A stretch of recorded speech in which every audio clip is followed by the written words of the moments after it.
गुजारा, अचानक पति को मिल गया एक खजाना। बहुत धन होने के बावजूद पत्नी ने छोड़ दिया उसका साथ। फिर एक साधारण आदमी ने समझाई उसे उसकी गलती। एक गांव में गरीब किसान था। वो और उसकी पत्नी दोनों दिन भर मेहनत करके शाम को ही बमुश्किल अपने लिए खाना जुटा पाते थे। दोनों सुबह से खेतों में मजदूरी करते, सूखी लकड़ियां और पत्ते इकट्ठा करके बेचते, तब कहीं जाकर दोनों का गुजारा हो पाता था। फिर भी पत्नी अपने जीवन से संतुष्ट थी। लेकिन किसान को ये बात हमेशा अखरती थी। उसे अपने दोस्तों और रिश्तेदारों का जीवन देखकर बहुत बुरा लगता था। वे आराम से जीवन गुजार रहे थे। एक दिन किसान की किस्मत पलट गई। जंगल में लकड़ियां लेने गया किसान काफी आगे तक निकल गया। जंगल के बीच में उसे एक गुफा दिखाई दी। गुफा में अंधेरा था। वो जैसे तैसे हिम्मत जुटाकर गुफा में दाखिल हुआ। जब वो अंदर गया तो उसकी आंखें फटी रह गई। अंदर एक पूरा खजाना था। उसने खजाने पर कब्जा कर लिया और गुफा को मिट्टी, पत्थर और पेड़ों के पत्तों से ढक दिया। फिर बैलगाड़ी से धीरे धीरे सारा खजाना अपने घर ले आया। पहले तो थोड़ा धन देखकर उसकी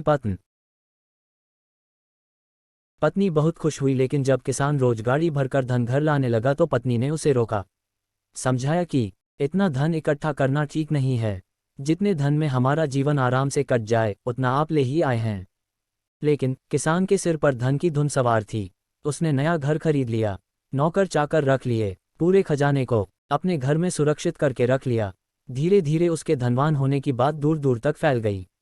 कई लोग रिश्तेदारियां निकालकर उसके पास आने लगे, उसे इज्जत देने लगे। वो भी धन के अभिमान में उसे बुरी आदतें लग गईं। अपनी अय्याशी में वो पत्नी से भी दूर हो गया। उसकी पत्नी को समझ आ गया कि अब बात हद से बाहर जा चुकी है। वो उसे छोड़कर चली गई। किसान नगर सेठ हो चुका था। उसे उसके जाने का जरा भी डैख नहीं हुआ। समय बीतता रहा, उसकी अय्याशियां जारी थीं। जब वो एक दिन बीमार हुआ तो उसने पाया कि उसे अपनी हर छोटी बड़ी जरूरत के लिए नौकरों पर निर्भर रहना पड़ता। जब उसकी तबीयत थोड़ी ठीक हुई तो वो नगर में घूमने निकला। कोई पहचान ना ले, इसलिए उसने थोड़ा भेष बदल लिया। उसने सोचा क्यों ना अपने बारे में लोगों से पूछा जाए। घर आकर तो लोग बहुत तारीफ करते ही हैं। उसने एक आदमी से पूछा कि नगर में जो अमीर आदमी रहता है उसके बारे में क्या सोचते हो। उस आदमी ने कहा, वो तो बेचारा बदकिस्मत आदमी है। किसान ने पूछा, क्यों बदकिस्मत कैसे? उसके पास तो बहुत धन है, राजा की तरह रहता है। वो आदमी बोला, भाई, जब वो गरीब था तो उसकी पत्नी उसके साथ रहती थी। वो बहुत समझदार और भली थी। गरीबी में भी उसका पूरा साथ देती थी, पूरी मेहनत करती थी। लेकिन उस किसान के पास बहुत धन आ गया तो पत्नी भी उसको छोड़कर चली गई। ना घर में पत्नी है, ना बच्चे। इतना धन आ गया तो ना घर में कोई उसका सुख उठाने वाला है, ना ही को उपयोग करने वाला। उसे तो छोटे छोटे कामों के लिए भी नौकरों के भरोसे रहना पड़ता है। जब पैसा नहीं था तो पत्नी साथ देने के लिए थी, लेकिन जब पैसा है तो पत्नी चली गई।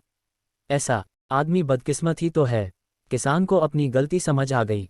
वो अपनी पत्नी के घर पहुंचा, उससे माफी मांगकर और सारा धन दान देने का वादा करके उसे अपने घर ले आया। फिर जितना धन उन्हें जीने के लिए जरूरी था उतना रखकर शेष सब गरीबों को दान कर दिया। कहानी की सीख, गृहस्थी को चलाने के लिए धन तो जरूरी है, लेकिन धन से ज्यादा जरूरी दो चीजें हैं। एक तो पति पत्नी का आपसी विश्वास और